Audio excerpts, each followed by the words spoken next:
The items needed for the fabric pumpkin is fabric of choice. I like the look of the velvet fabric, so I have this pretty I don't know what kind of blue this is. It has the blue and gray undertones. I love that. And needles, and these are the darner needles. I just bought mine from Hobby Lobby when these were 50% off. And for thread, this is upholstery thread, and this came from Hobby Lobby. Again, it was the sale when the Soulology items are 50% off. So I just use white. I use it for whatever color pumpkin that I'm going to make. And then I have my fabric scissors, and yes, I do have to label my scissors because my family will come in and just use whatever they see can cut. And with fabric scissors, if you use your scissors only for fabric and not any other media like paper and ribbon, it keeps its ability to cut smooth and straight. So that's a tip that I want to share. If you cut fabric, have your fabric scissors solely for fabric. And I bought polyfill, which is also available at Hobby Lobby, but I got this at Walmart simply because it was a little cheaper. And those are all of the materials needed to get you making your pumpkin. And we will talk about the stem later. Okay, so I'm eyeballing my fabric. I'm going to do maybe about 14-inch square, if I can get it to cooperate. So about 14 inches, and I'm eyeballing it. I mean, this is such a quick way to add some fall decor that's really inexpensive. And it's not perfect. We're not trying to be perfect here. And I do not want the squares. So what I'm going to do, I think this is going to be a small pumpkin. I grabbed it like this, and I'm going to find the short area, and I'm just going to cut that off.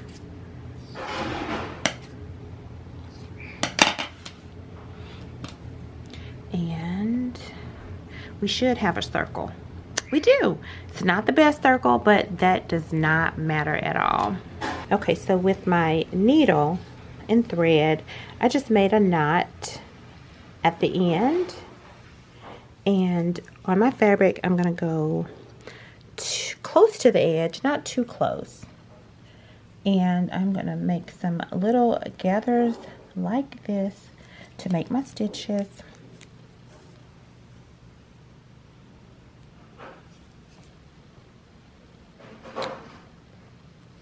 I'm going to do this all the way around the pumpkin. Okay, close to the edge, and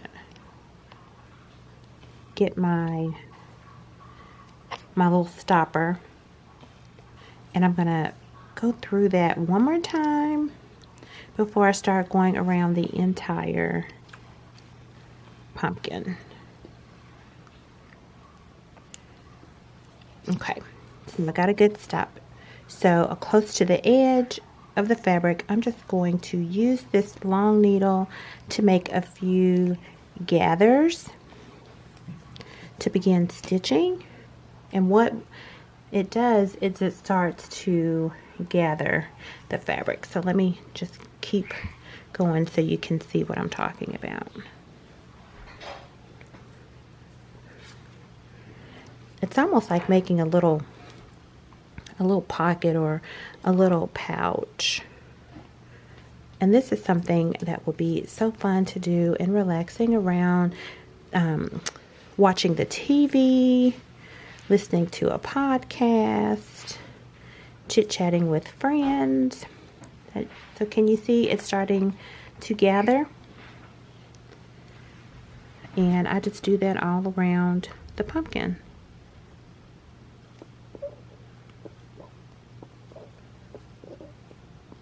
this, I don't know what size pumpkin this is going to turn out to be, because my eyeballing measurements for the fabric made me think that this isn't going to be as large. But the good thing is you can make a lot of these.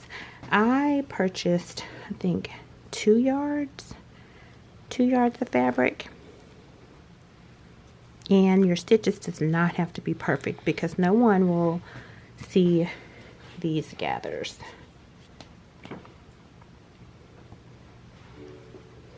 And I am doing this very quick. This is right on time for decorating for fall. Absolutely love October. And then once you learn how to make your own fabric pumpkins, you can change your color scheme out if you want to. You can give these as gifts. Okay, so now I am near the end, and you see I have it's a little pumpkin shell. The only thing left to do now is to stuff it. So I'm going to open it up a little bit and get my polyfill, and I'm going to stuff until my heart's content. And try not to lose that needle.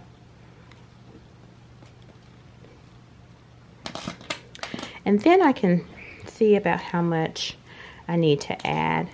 So can you see the pumpkin is forming?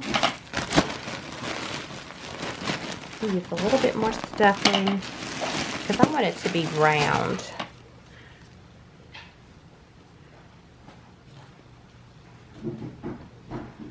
And I have my little helper here with me. She is recording so that you can get this good footage. Okay, look. It's taken shape. I like it. So I'm going to squeeze the top closed and give it some stitches. So I had to make a better knot. So I am just going from side to side, the top to close up, to close it up. No rhyme or rhythm. I'm just wanting to gather as much as possible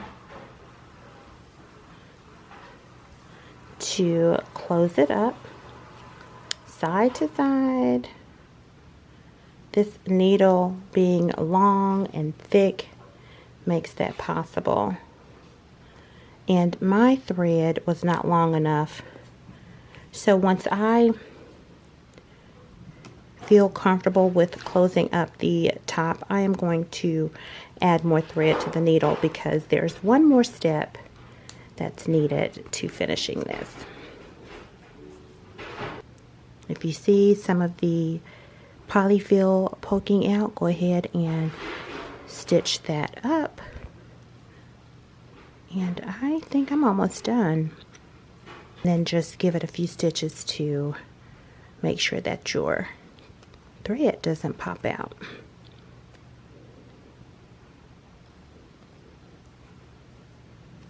Super easy, y'all.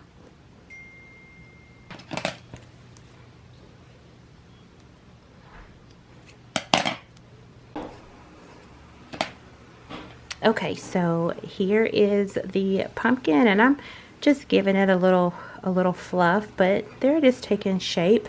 Well, I threaded the needle to where I had a longer piece. So I'm going to stick my needle down the center. Be careful that you don't get poked.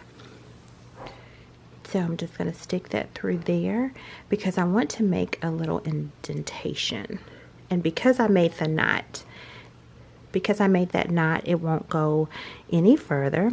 And I'm going to push it back to the top, just like that. Sorry guys, you're going to hear my husband with pots and pans. So I'm going through that same area multiple times. Just giving it a tug. Can you see the little dent And I would say maybe about, I go through about 6 times. And then when I'm comfortable, I will go ahead and add a few more stitches to the top. And then I'll cut the thread.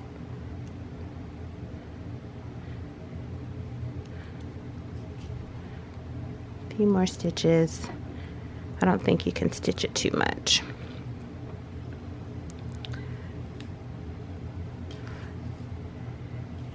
Okay, and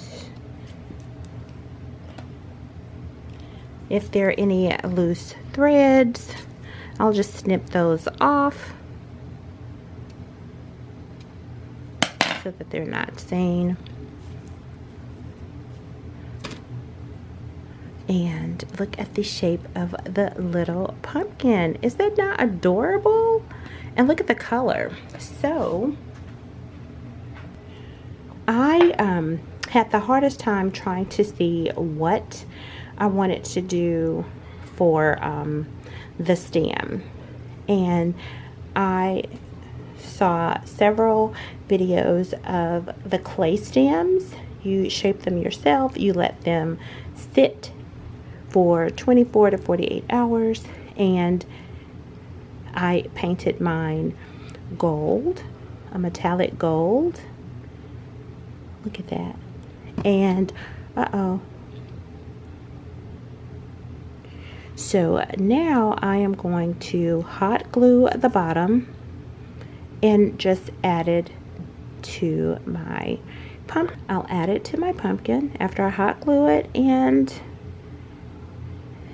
that is my fabric pumpkin. Is that not the cutest thing ever? I didn't show this on camera, but I did want to share one other step that I happened to miss. So when you sew your pouch, and before you add the stuffing and sew the top part closed, I want it weight. Can you hear? I wanted it to have a little bit of weight so the pumpkin wouldn't fall all over, and it would stay stable wherever I was going to display it. So once I made the pouch, before I added the stuffing, I used a 1/2 cup to a cup of beans. You can eyeball it. You can do a handful. Pinto beans is what I used. No special reason why I use pinto beans. It just happened to be the cheapest bean, a bag of beans in the store at the time. So I added it in there, in the pouch, then added the stuffing and sewed from top to bottom, just like I showed you with the blue pumpkin. So I didn't show that, but it's something really quick and easy that you can do, and 1 bag of beans should definitely do it. You can have a pumpkin sewing party and have enough beans to add just a little bit of weight. And then with the clay stem, it is a little weighted because it is clay. It's not plastic, it's not light. So the pumpkins will have a little bit of sturdiness to them. So I want you to stay tuned so that you can see how I made the clay pumpkin stem. Friends, I absolutely loved how these turned out, and I hope that you did too. If you haven't already, go ahead and click the subscribe button. I'd love for you to stay and watch more videos. I am excited about fall content, and be sure to click the notification bell to the right of the subscribe button, and don't forget to like the video. That will really help me. And until next time, have a great day, and I'll see you in the next video. Bye.